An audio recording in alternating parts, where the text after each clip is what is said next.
aí, gente? Quem aqui tem dificuldade, às vezes, com restrição de crescimento fetal? Como é difícil, às vezes, pra gente, primeiro, né, dependendo de onde a gente tá, conseguir ter acesso a uma equipe bacana que consiga fazer o acompanhamento ultrassonográfico quando o diagnóstico é feito, né? Quem aqui sente dificuldade de conseguir identificar ou até mesmo fazer segmento de fetos restritos? E até queria saber se eu acho que essa live ela pode durar assim 500 horas, que a gente tem assunto para conversar aí, restrição de crescimento fetal, opiniões diferentes, protocolos diferentes, a gente pode falar aqui 500 horas. Então eu acho que isso vai ser só um pequeno ponto. Até queria saber a opinião de vocês, aí o pessoal que tá online com a gente, se vocês que eu pensei em falar hoje em como que a gente consegue diferenciar aqueles bebês que são pequenos constitucionais, ou seja, que não têm doença, daqueles bebês que possivelmente têm algum tipo de patologia. Acho que essa é a grande dúvida da grande maioria dos ginecologistas e obstetras e dos profissionais que fazem pré-natal, né? Vocês concordam? Vocês topam? Bora conversar sobre diferenciação do pequeno constitucional do restrito? Quero saber aí a opinião de vocês. Coloca aí no nosso chat. Bem-vindo, pessoal. Bem-vindos, pessoal que está entrando. A gente está começando agora, né?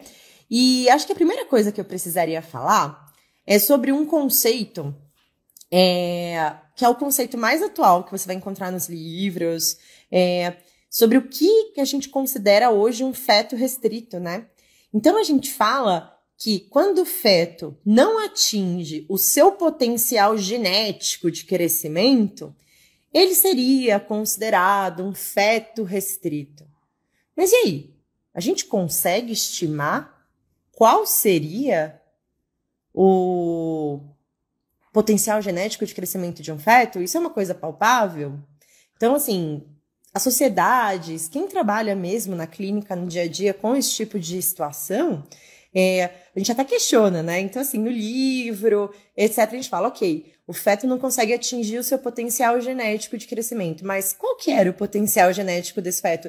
É um pouco vago, né? Então, na verdade, a gente precisa falar que eu preciso de parâmetros um pouco mais práticos para eu conseguir falar, este feto é restrito.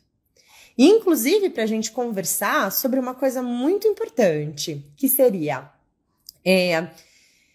esse feto, ele é um feto que, desde o começo, faltou nutrientes, né? Porque quando a gente fala em feto restrito e restrito mais grave, a gente pensa que ele tá tendo uma restrição de nutrientes, de oxigênio, e por isso que ele não tá crescendo.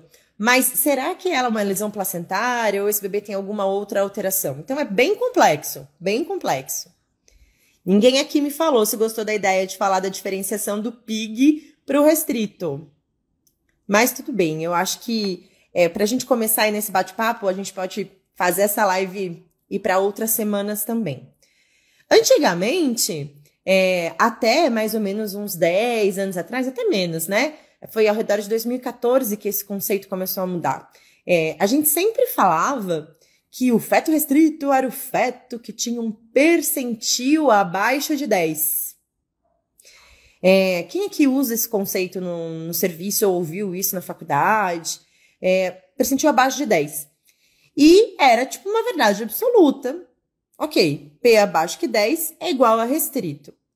Mas aí, gente, eu não consigo mostrar gráficos para vocês, nem que é uma coisa que a gente vai acabar mostrando só nas aulas mesmo, né? Que na live é mais bate-papo. Mas a gente percebeu que a maioria dos bebês que estão entre o percentil 3 e 10 não são doentes. Eles são pequenos porque eles são pequenos. A maioria deles é um bebê que o potencial genético dele é pequeno. E ele não vai evoluir com aumento de risco de hipóxia, com aumento de risco de óbito, sofrimento fetal. Ele é um bebê que simplesmente é pequeno, que a mãe é pequena, que o pai é pequeno, que ele vai ser pequeno, Então, beleza. Então, hoje em dia, acho que o principal conceito que eu queria passar aqui para vocês é que hoje em dia a gente falar que o simples fato do bebê ser percentil 10 ou menos não entra como diagnóstico de restrição de crescimento. Isso já está desatualizado há um tempo. Mesmo assim, alguns livros ainda trazem esse conceito. E aquela ideia que a gente falava aí de restrição simétrica, assimétrica, que antes a gente usava muito nas aulas, e se vocês tiverem acesso a aulas nos estudos de vocês falando isso, também está ultrapassada. Porque antigamente meio que tinha uma verdade absoluta sobre a restrição de crescimento fetal, cuja causa seria a insuficiência placentária. E essa verdade absoluta mudou, porque medicina, as coisas mudam constantemente com os estudos, né? Então, falar que é um bebê abaixo do percentil 10 não é mais certo. Então, o que a gente fala? Entre o percentil 3 e percentil 10, a gente tem muitos bebês que são simplesmente pequenos, mas abaixo do percentil 3, a grande maioria desses bebês são restritos. Então, quando a gente recebe um ultrassom e a gente vê peso fetal estimado X abaixo do percentil 3 para a idade gestacional, aí sim eu tenho um critério maior para restrição de crescimento fetal e eu posso falar que sim, esse é um restrito por algum motivo e a gente tem que começar a investigação, entender o porquê. Mas sim, mesmo abaixo do percentil 3, alguns bebês também são normais. São os microbebês, né? São os pequeniníssimos, mas é a minoria. Só que vale a pena a gente tratar como se fosse um restrito. Pra gente, porque é a minoria, ou seja, eu vou às vezes fazer um overtreatment de uma pequena taxa para evitar que ele tenha problemas graves, porque realmente a restrição de crescimento fetal é uma das grandes causas de problemas, não só durante a gravidez, mas na primeira infância e até na vida adulta, né? Então, um feto que é restrito, o bebê ele tem um número muito maior de riscos de doenças na primeira infância, na infância, e de doenças metabólicas ao longo da vida. Então, a gente fala, ele é um pequenininho, então ele é forte dentro da barriga. Não, metabolicamente, esse bebê ele já foi programado desde dentro da barriga a viver no regime de escassez, ele teve que se virar nos 30 para poder conseguir sobreviver. Só que isso não significa que ele é melhor, ou que ele vai ser mais forte ao longo da vida. Ele tem mais chance de doenças cardiovasculares ao longo da vida. Então, a gente precisa aprender a diagnosticar e diminuir da melhor maneira possível os riscos ao longo do pré-natal. Perfeito? Bom, todo mundo tem um potencial genético, todo mundo tem um genoma. Isso é super óbvio, né, para todos nós aqui, colegas da saúde. E a gente tem que tentar expressar o máximo que a gente puder desse potencial. Só que a gente tem que lembrar que o meio muda muita coisa também. Então, os hábitos de vida vão interferir não só no desenvolvimento fetal, como na placentação, a alimentação e diversas outras coisas relacionadas com a parte epigenética, que vai mexer na parte de epigenética também. Mas quando a gente fala em restrito, a gente está falando principalmente de placenta, tá? Placenta que não se formou tão legal. Então, a gente tem que lembrar que o Doppler é o nosso grande aliado. E isso tinha uma verdade absoluta da gente ficar falando de artéria umbilical antes. Hoje em dia, isso depende. Então, vamos devagarzinho. Primeira informação para todo mundo. Nem todo bebê abaixo do percentil 10 é restrito. Isso não é uma verdade absoluta. Os bebês abaixo do percentil 3, a grande maioria são restritos. Alguns ainda são normais, não são bebês que têm doença, mas a gente vai tratar eles como restritos. Existem bebês entre o percentil 3 e 10 que também são restritos. Só que para eu bater martelo, eu preciso ter mais algum outro critério. E aí, nesse caso, a gente vai usar a Doppler velocimetria, que é uma das coisas que mais todo mundo bate cabeça para poder entender. Mas também quando a gente entende, vai de uma vez. Tem que fazer sentido. Só decorar não é legal. Então a gente pode tentar trocar algumas informações que me ajudaram a fazer sentido e que depois as coisas ficaram bem mais práticas. Bom, gente, vamos tentar entender o que cada vaso que a gente avalia no Doppler vai mostrar pra gente. Então, vamos lembrar algumas coisas. Primeira coisa, antigamente, quando a gente falava que os fetos restritos eram aqueles abaixo do percentil 10, quando a gente falava qual é o diagnóstico de insuficiência placentária? O diagnóstico de insuficiência placentária é quando eu tenho uma alteração das artérias umbilicais, do índice de pulsatilidade das artérias umbilicais. Essa era a verdade absoluta de quando eu me formei na residência. E aí a gente falava que depois que alterasse as artérias umbilicais, a progressão natural é que mudasse e alterasse as artérias cerebrais médias. Então esse bebê provavelmente era um restrito por insuficiência placentária e a avaliação era dada pela artéria umbilical e depois pela cerebral média. E depois, quando complicasse ainda mais, o ducto venoso, que ia predizer aí as chances de acidose, normalmente é ele quem define o nascimento. Isso é uma verdade absoluta quando eu tenho uma restrição de crescimento intrauterino precoce, que é bem tradicional, aquela da pré-eclâmpsia precoce, aquela paciente que realmente é a clássica e que é a grande minoria. Hoje em dia, a gente percebeu que esse perfil de restrito são os restritos precoces, são aqueles abaixo de 32 semanas. Então, nossa nova maneira de falar sobre restrição também tem relação com idade gestacional, restrito precoce e restrito tardio. Esses bebês a gente acaba identificando de uma maneira um pouquinho mais fácil, porque a paciente acaba abrindo pré-eclâmpsia junto. O problema para a gente conseguir fazer o diagnóstico são os restritos tardios, porque esses restritos tardios, às vezes, não alteram o Doppler da maneira com que a gente estava habituado. Então, o pessoal de Barcelona, a equipe do professor Gratacus, fizeram diversas publicações mostrando que muitas vezes os restritos tardios, por terem diagnósticos mais dificultados, têm complicações muito maiores. Então, sabe aqueles bebês que morrem dentro da barriga e que a gente não sabe explicar por quê? Muitas vezes tem relação com restrição de crescimento fetal tardia.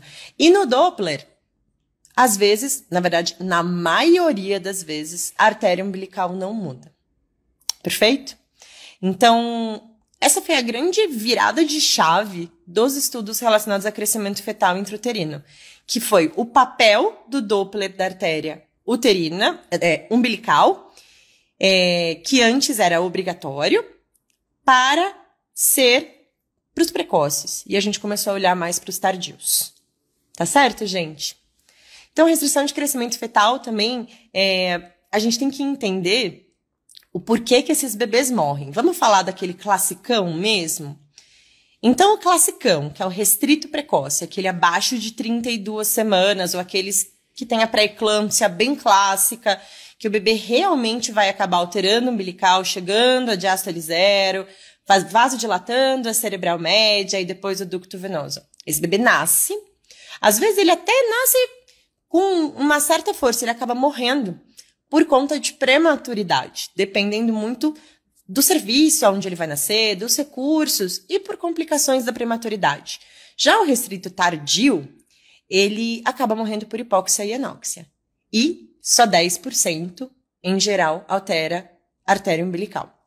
Então, nesses estudos do Gratacus que eu estou falando para vocês conseguirem entender, provaram que para os restritos tardios, o que a gente vai ver, primeiro, é uma alteração da artéria uterina, que antes a gente só usava quase para poder fazer predição de pré-eclâmpsia. Então, a gente via se tinha incisura protodiastólica bilateral, se tinha chance maior de ter pré-eclâmpsia, se não tinha, chance menor de ter pré-eclâmpsia. Hoje em dia, é obrigatório a gente fazer o Doppler das artérias uterinas sempre, porque ele é o primeiro que vai alterar. Entrou logo na sequência um outro parâmetro que não era tão utilizado na época que eu fazia residência, que é a relação cérebro-placentária. Vocês estão habituados a lidar? Eu vou falar sobre relação cérebro-placentária?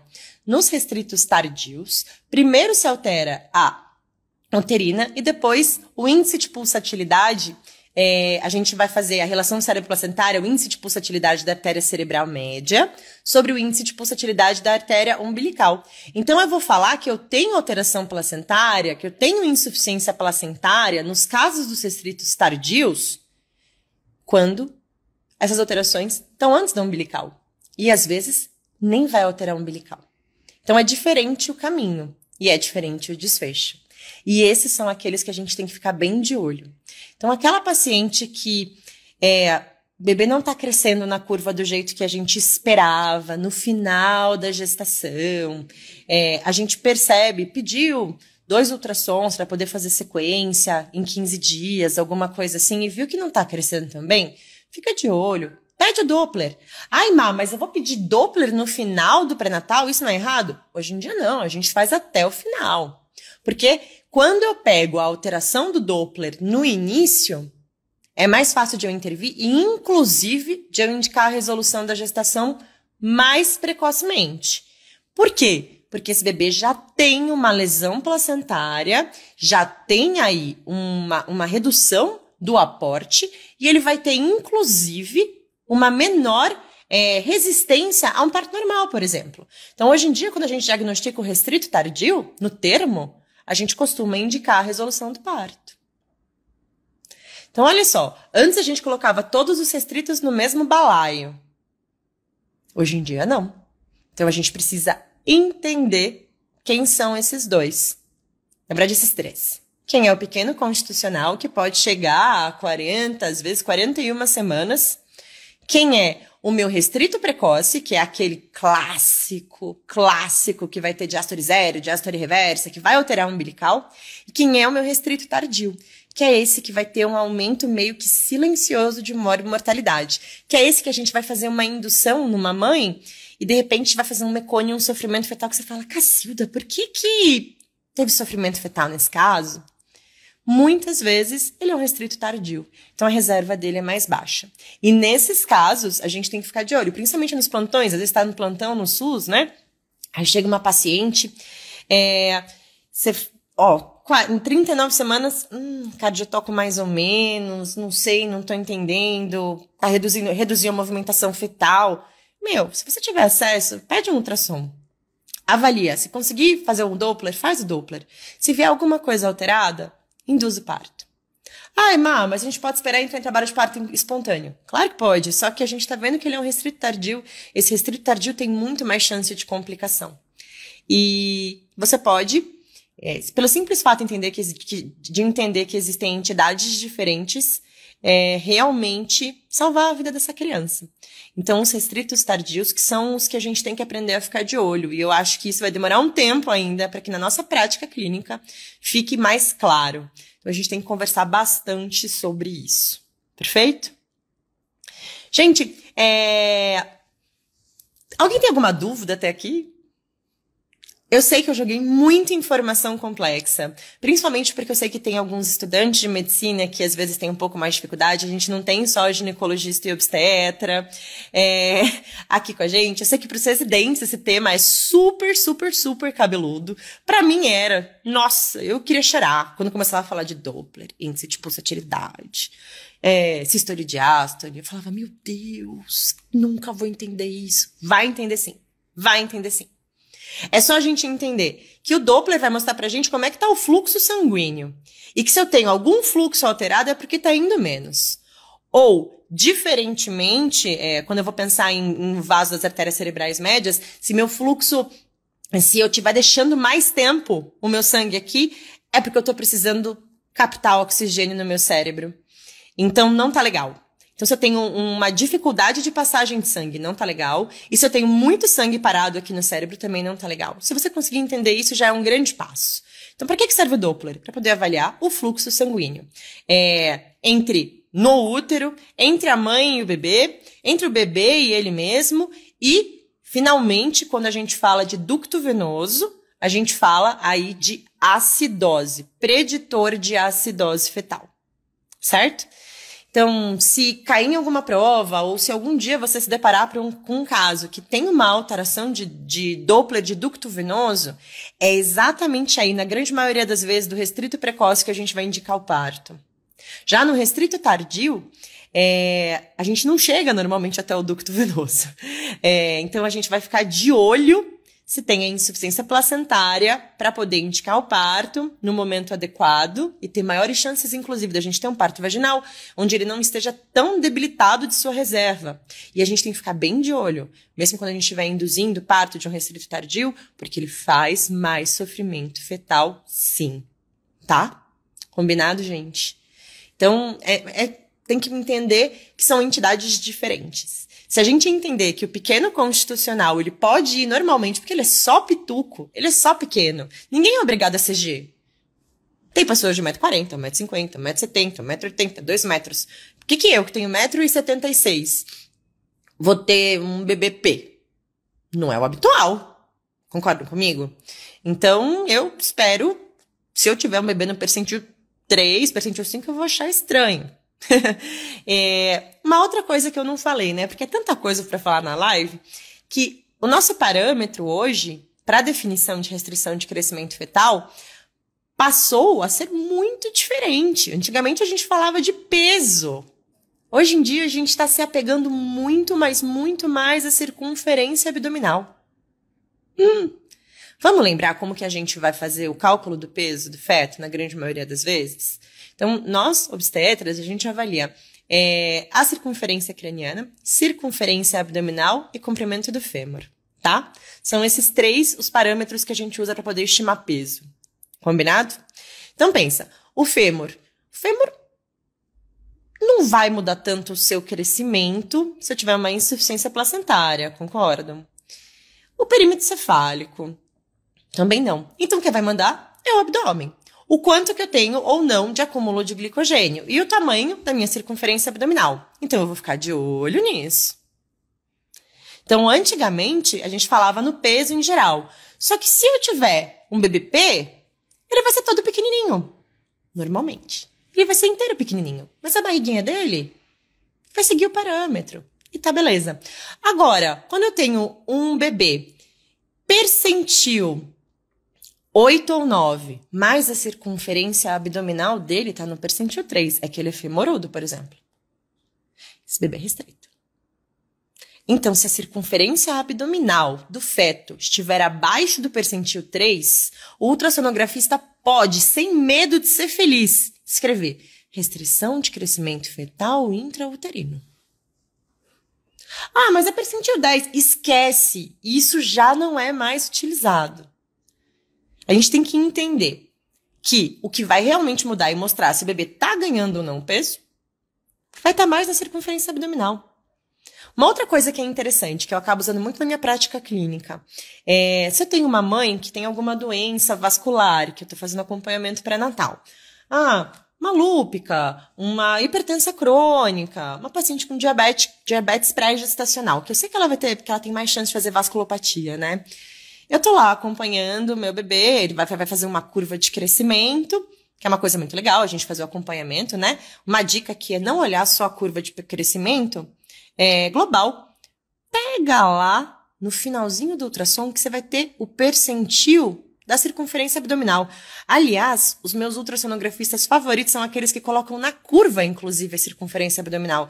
Porque se começa a cair o percentil da minha circunferência abdominal, eu posso ficar de olho muito antes e fazer alguma coisa para poder melhorar aí a situação daquele feto e ganhar mais tempo intraútero, né? Que é esse nosso objetivo no pré-natal.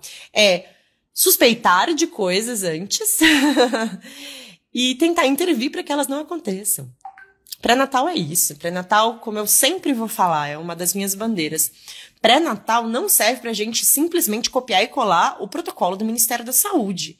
Pré-natal é feito pra gente pensar. Então, se eu tenho uma chance maior de fazer vasculopatia placentária, eu vou olhar o ultrassom e vou ler só o laudo? Não, cara, vamos dar uma olhada, olha lá atrás. Se Deus quiser, vai vir lá a imagenzinha. Olha lá, olha aqui, circunferência abdominal, CA, percentil, menor do que 3.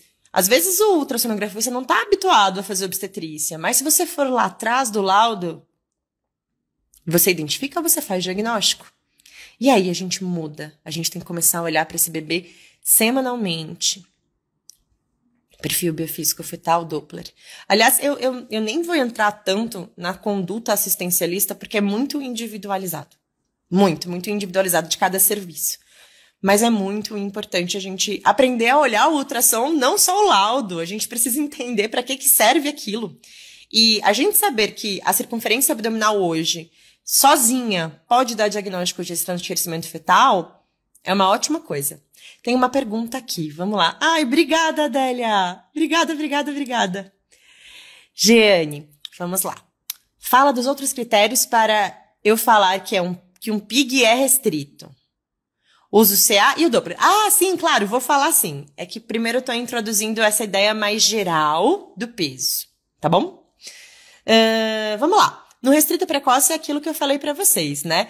Em geral, a primeira parte que vai alterar é o Doppler da artéria umbilical, certo? Que nem a gente falava antigamente, quando a gente falava aí antes de 2014. Então, como que é a cascatinha de alteração do restrito precoce, daquele da pré-eclâmpsia mesmo, do bebê mais grave, que vai nascer prematuro? É aquele bebê que normalmente pode ou não ter uma alteração de uterina, mas a artéria umbilical altera. Depois que a artéria umbilical altera, ela vai aumentar a resistência. Depois, eu posso chegar a uma diástole zero. E, normalmente, aí, entre um aumento de resistências e diástole zero, eu vou ter uma vasodilatação da artéria cerebral média. Então, a alteração vem, primeiro, umbilical, cerebral média, sequência ducto venoso, tá bom? E já no tardio, se eu tiver uma alteração da relação cérebro-placentária, que eu expliquei para vocês, ou das uterinas, já fechei o diagnóstico. Então, eu posso ter um bebê no percentil entre 3 e 10, que é um dos meus parâmetros, é um parâmetro menor, né? O percentil abaixo de 3 é um parâmetro maior. Então, se eu tiver um bebê percentil entre 3 e 10, associado com uma alteração de Doppler, game over, ele é restrito. Era isso que você queria saber, Jane? É que é muita informação para dar sem slide, sem mostrar tabela, sem dar coisa. É mais um bate-papo, né, aqui. Mas a gente vai ter, com certeza, aulas sobre isso, né? A gente vai, inclusive, discutir muito esse tema. Porque tem muita coisa para falar sobre ele. E como mudou há pouco tempo, né? Eu acho que a gente tem que falar e falar cada vez mais, levar essa informação cada vez mais.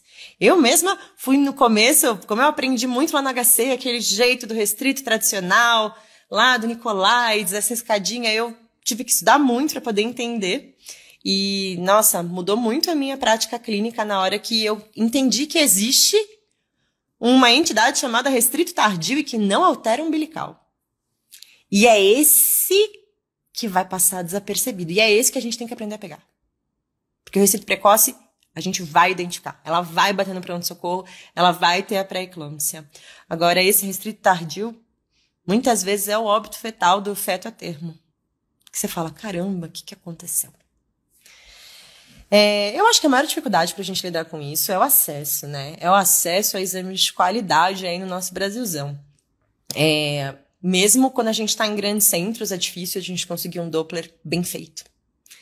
E acho que isso que é o que mais me dói, sabe? Porque é uma coisa que a gente tem evidência, que a gente sabe como é que é, e a gente não consegue ter acesso no Sistema Único de Saúde a exames bem feitos, ou pelo menos a um treinamento para a equipe que faz esses exames com qualidade, né? Então, assim, eu acho que a gente perde muitas vidas, e a gente tem muitos bebês que vão ter morbidade e alterações ao longo da vida por isso. Vai sim, Adélia, vai ficar no nosso feed. Então, Gilson, é muito complicado. De onde você é? Você consegue ter acesso?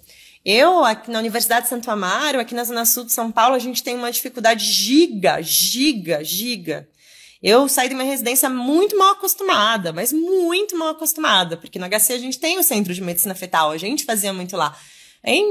Na região sul, quando a gente depende realmente de pedir, é muito difícil. É quase tudo na semiologia. Por falar em semiologia, Gilson, vamos falar da altura uterina? Que é uma coisa que a gente consegue fazer em qualquer lugar, que, obviamente, não vai ter a mesma qualidade diagnóstica, mas muitas vezes é o momento que você vai suspeitar que esse bebê não está crescendo de maneira adequada, né? Então, eu percebo que muitas vezes as pessoas acabam esquecendo de fazer. Fala assim, altura uterina, que coisa velha, né? Pra que serve isso? Eu vejo muita gente que, às vezes, tô lá dando aula, a gente tá fazendo pré-natal, eu pergunto pro residente, qual que é a altura uterina? Ai, doutora, esqueci de ver. Como você esqueceu de ver? Então, a semiologia é importante pra caramba também. Obviamente que depois da gente fazer a altura uterina, se a gente perceber, coloca na curva, né? Inclusive, a gente tem a curva no próprio carteirinha de pré-natal do Ministério da Saúde. Então, assim, não esquecer de fazer a altura uterina adequadamente, palpar o bordo superior da sínfise púbica, vê direitinho até o fundo, coloca na curva, vê se está crescendo na curva de maneira adequada. Isso, assim, acima de 20, 22 semanas, quando a gente começa a ter um pouquinho mais de exatidão. É super legal a gente utilizar isso. E, na verdade, assim, quando a gente vai pensar na obstetrícia old school, a gente só solicitaria o ultrassom para poder ver se é uma possível restrição quando eu tenho uma alteração na uteruterina, né? Não existe, Gilson, qual seria a altura uterina adequada para diagnóstico de restrição de crescimento intrauterino?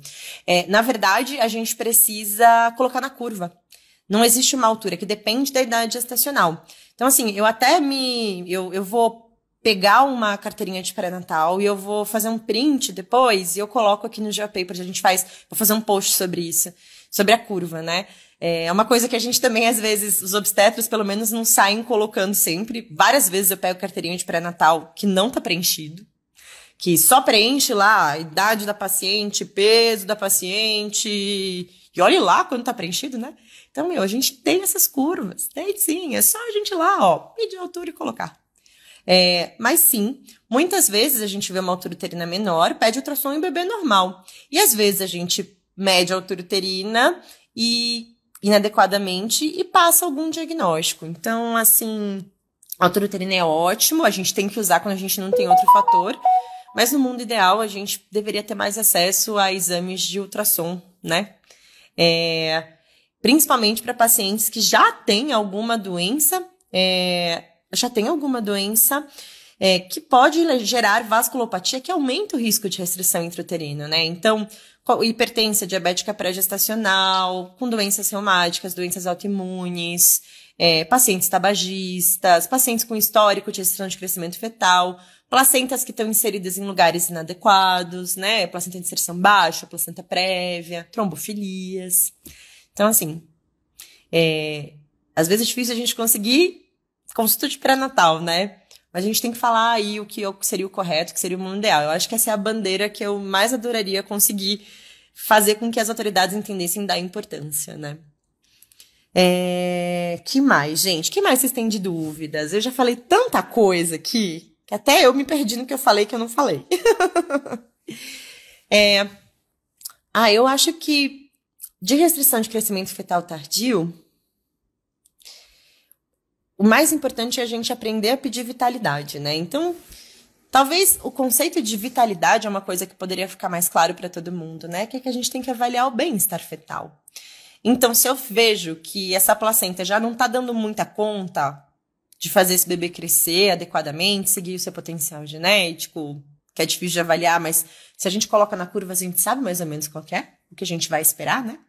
Então, colocar na curva, viu que a curva não está começando a ficar retinha, a gente pode começar a pedir para essa paciente fazer um mobilograma em casa, observar a movimentação fetal, instruir essa paciente mais claramente de procurar a maternidade para fazer, por exemplo, uma cardiotocografia, se ela perceber alguma coisa alterada. Então, se a gente não tem o acesso à ultrassom, a gente tem que fazer old school, a gente tem que ser raizão mesmo e tentar orientar o que a gente tem. Lembrando que depois da alteração de frequência cardíaca fetal e de movimento respiratório fetal, que a gente não vai conseguir pedir para a paciente avaliar, acontece a alteração da movimentação fetal, né, no perfil biofísico fetal. Então, o método biofísico de percepção materna é a movimentação fetal. E então a gente tem que aprender a paciente, ensinar para a paciente prestar atenção no próprio filho. E a gente tem que aprender a dar um pouco mais de valor a essa queixa no pronto-socorro. Que às vezes a paciente fala, ai, meu filho não tá mexendo tão bem. Aí ele deu uma mexidinha. Aí, ó, pronto, mexeu, ótimo. Mas fica de olho, ele mudou. Tá mexendo menos. Não tem avaliação de ultrassom, não consigo ver? Talvez pedir para poder fazer uma nova avaliação num espaço de tempo menor do que habitual. Dependendo do caso, né? Beleza, gente. E os restritos mais graves? Calma aí, temos uma pergunta. Jane, de novo. Considera restrito o feto que caiu o percentil, mas ainda está acima do percentil 10? Ótima pergunta, Jane. quando a gente está falando nos conceitos atuais de restrição de crescimento fetal, eu posso ter fetos com um percentil global acima do percentil 10 e serem considerados restritos. São os restritos tardios. Então, um dos parâmetros é a queda de 2 quartis. Perfeito! É isso aí. Eu vou falar todos os parâmetros da restrição de crescimento tardio para vocês, que eu acho que vai ficar mais claro, que eu acabei falando em vários pedacinhos, mas essa parte dos quartis eu realmente não tinha falado. Então, assim, gente, o que é um quartil primeiro, né? Pensa em 1/4, 25, né? Então, 2 quartis seriam 50. Então, se um bebê era percentil 70, e aí eu fui fazer a sequência e de repente ele virou percentil 20, ele teve uma queda de 2 quartis. Isso é um dos critérios menores para restrição de crescimento fetal. E lembrando, então, que eu preciso de um critério maior. O critério maior seria percentil da circunferência abdominal menor do que 3, peso global menor do que 3, e os critérios menores seriam peso global entre percentil 3 e 10, ou de circunferência abdominal entre 3 e 10, associado a uma alteração de Doppler, ou queda de 2 quartis, vista realmente nos acompanhamentos da curva de crescimento do bebê. Vocês entenderam o que é quartil? Caiu 50, 1/4, quartil, 25. Então, se cair 2 quartis no meu parâmetro de crescimento, eu tenho que ficar de olho também. Então, gente, desapega do percentil 10. Se você é apegado a ele, desapega. Ele já não é uma realidade em obstetrícia. A gente pode até ficar de olho, né? Falar assim, ok, vou dar uma olhadinha. Mas a maioria dos bebês percentil 10, ou entre percentil 3 e 10, são bebês saudáveis, são bebês pequenos, tá? Se a gente tratar o bebê percentil 10 e bebê percentil 3 da mesma maneira, a gente vai estar sendo extremamente invasivo e muitas vezes a gente vai estar provocando uma morbidade para essa criança. Então, a gente tem que ficar, assim, a gente vai investigar, vai ficar de olho, mas eu não preciso tratá-lo como se fosse um restrito, se ele não tiver uma alteração de Doppler, por exemplo. Perfeito, gente? Ufa, até eu cansei. Falar de Doppler é cansativo. Pessoal, eu não sei se alguém já acompanhou as aulas do Medcel ou se vocês já tiveram a oportunidade de assistir uma aula de Doppler ou pegar algum material. É muito interessante. Não tenham preconceito em usar Doppler. Mas eu não sou fetólogo. Mas eu não sou obstetra, não sou ginecologista. Cara, faz muito sentido, porque saibam que muitas vezes o ultrassonografista ele vai colocar só os números, gente. Ele nem anota o que significa isso. Então é importante para a gente conseguir conduzir um pré-natal bem feito, entender o que está ali. Temos novas perguntas. César, a partir de quantas semanas devemos colocar o peso na tabela? Em teoria, a gente tem tabela para quase todas as idades gestacionais, tá? Um outro problema na tabela. Isso é uma outra coisa que eu deveria falar. A gente não usa uma tabela da realidade do Brasil. A grande maioria das vezes a gente usa a tabela de Hadlock, que vai acabar pegando o que a gente diria que seria a população americana. Então já não é uma coisa mega perfeita. O ideal seria a gente fazer as tabelas individualizadas, que é possível de ser feito, mas se a gente não consegue um ultrassom obstétrico para poder datar uma gestação, quanto mais fazer uma tabela individualizada. Aí, sonho meu para 2050, quem sabe. Mas, teoricamente, a gente pode colocar sempre, tá? Mas quando a gente começa a ver realmente o ganho de peso ficar um pouco mais importante, é mais ou menos na metade da gravidez. Então, em geral, aí já não é uma resposta baseada em evidência, tá bom, César? É o que eu faço. Em geral, eu costumo pedir um ultrassom com 18 semanas, para avaliar o colo uterino da minha paciente, já avalio mais ou menos aí como que tá o final da primeira onda de vazão placentária e começo a colocar na curva. Aí no morfo do segundo trimestre eu coloco na curva de novo. E aí vou individualizando cada paciente, mas não existe uma regra. Em teoria você pode colocar desde o começo se você quiser. Importante é que você coloque. Perfeito? Se a gente for levar super à risca o que o pré-natal de baixo risco do Ministério da Saúde fala, a gente só vai ter uma avaliação de peso no terceiro trimestre. Mas você quer onerar o serviço, tudo. Não quero onerar o serviço, eu só queria muito realmente ter um acesso a um pouquinho mais de exames específicos nos diversos lugares do nosso Brasilzão. Porque isso vai fazer diferença na conduta, né? E não quero fazer ultrassom toda semana, não. Imagina, jamais, jamais. Acho que isso vai aumentar mais a gente ser invasivo. Mas em alguns casos específicos, é importante a gente fazer a sequência de Doppler, para a gente saber a hora de agir, não passar do tempo, porque as consequências podem ser catastróficas, principalmente nos restritos tardios que eu estava falando para vocês. E aí, gente, quem mais tem dúvidas? Podem mandar. Que mais que eu vou falar para vocês de restrição?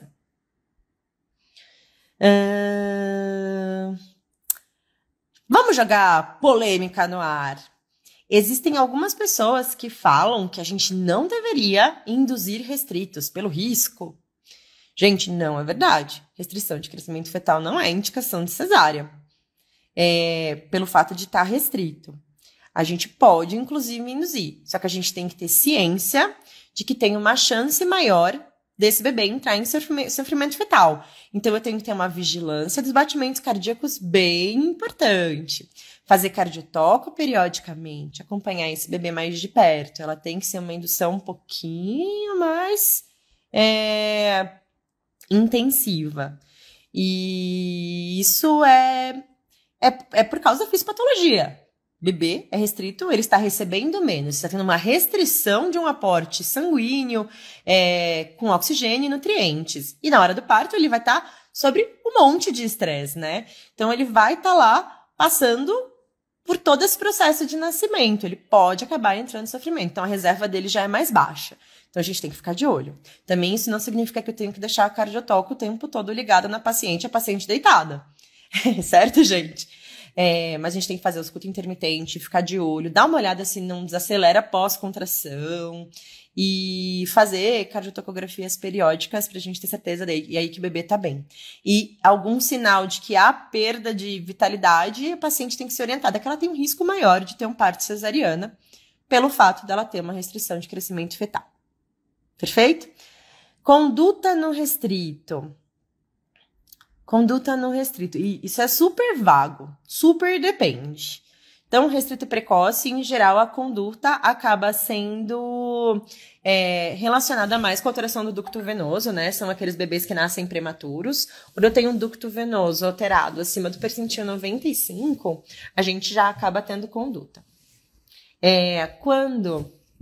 Normalmente é acima de 1, né? A gente utiliza aí o número 1 como uma alteração. Entre 1 e 1,5, a gente costuma fazer as medidas para prematuridade, acima de 1,5, nascimento direto. Então, ducto venoso, preditor de acidose ao nascimento. O restrito tardio, aí já é um pouquinho mais complicado. Eu acho que é mais de acordo com o quão restrito tá, se tem alteração de Doppler e qual a patologia que tem. E o que o meu serviço tem. Então, sofrimento fetal, obviamente, é resolução imediata. Quando se chega a 37 semanas, muito se discute em resolução. Então, a maioria das vezes, o restrito tardio a gente acaba resolvendo na maturidade, com 37 semanas. Mas aí é sempre individualizar cada caso. E depende também do arsenal diagnóstico, terapêutico e UTI neonatal onde você está. Mesmo restrito com alteração de Doppler, aí depende, né? Qual a alteração de Doppler? Qual é o desejo da paciente? Qual é a idade gestacional? A alteração de Doppler, por si só, se estiver alterada a umbilical, o bebê não está em acidose. Ele pode estar com uma cardiotoco super boa. Então, mas ele está centralizado. Não é uma indicação absoluta, gente. Mas a gente tem que conversar com a paciente, que tem um risco maior desse bebê acabar sofrendo. A gente pode fazer um teste de trabalho de parto, sim, se não tiver uma contraindicação. Não é uma indicação absoluta, não, tá bom? Que mais de dúvida, gente? Isso é muito polêmico, né? Tenho certeza que vocês devem estar assim, ó, saindo fumacinho pela cabeça. Tem mais dúvida, gente? Podem mandar aqui. Muito bem. Idade estacional para diagnóstico do restrito tardio, acima de 32 semanas. Deixa eu ver se passou alguma pergunta de alguém aqui. Gente, muito legal a live de hoje. Muito, muito bacana. Eu vou tentar prometer para vocês que eu vou fazer um compêndio dos mais atuais protocolos e a gente vai fazer uma live ainda. Não posso prometer ser agora porque a gente tá com 1000 coisas aqui no projeto, mas eu prometo que até o final do ano eu vou tentar juntar os compêndios da Inglaterra, de Barcelona, do Brasil, e a gente faz um paralelo aqui numa live pra gente bater papo. Vou pegar do HC também, a gente organiza tudo isso e traz aí as atualizações. E com certeza vocês vão perceber que cada lugar tem um protocolo, né? Por isso que eu acho que é mais importante a gente entender aí qual é o cenário. Se você sair dessa live hoje sabendo que um bebê abaixo do percentil 10 não obrigatoriamente é um feto restrito e que a gente, às vezes, vai ser muito invasivo com esse bebê e ele simplesmente é um pituco, e que a gente precisa do Doppler para realmente entender, e que eu não tenho só restrição de crescimento fetal com alteração de umbilical, que eu posso ter um restrito tardio que altera a uterina e depois altera a cerebral média, já é uma coisa maravilhosa, porque essa mudança ainda tá engatinhando um pouquinho. Perfeito, gente? Bom, alguém mais quer perguntar alguma coisa? Críticas, elogios, o que vocês quiserem, estamos aí. Enquanto isso, vou apresentar o Floquinho para vocês. Esse baixinho que não estava deixando eu fazer a live. Esse é o meu pequeno, que late em todas as lives que eu vou fazer aqui pro Geopapers. Todas. Ele não aguenta, ele quer participar.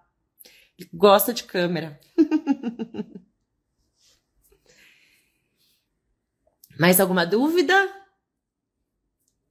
Então eu acho que é isso, gente. Foi um super prazer esse bate-papo. Realmente foi de grande valia aqui para mim essa troca com vocês. Espero ter vocês aqui com a gente máximo de terças possíveis. Mandem para os seus amigos, coloquem essa discussão no serviço onde vocês trabalham. Se você trabalha numa UBS, vamos tentar buscar entender ou conversar com um colega que faz ultrassom. Faz toda a diferença aí na vida da mamãe, né? Da paciente, do bebê, do futuro do bebê.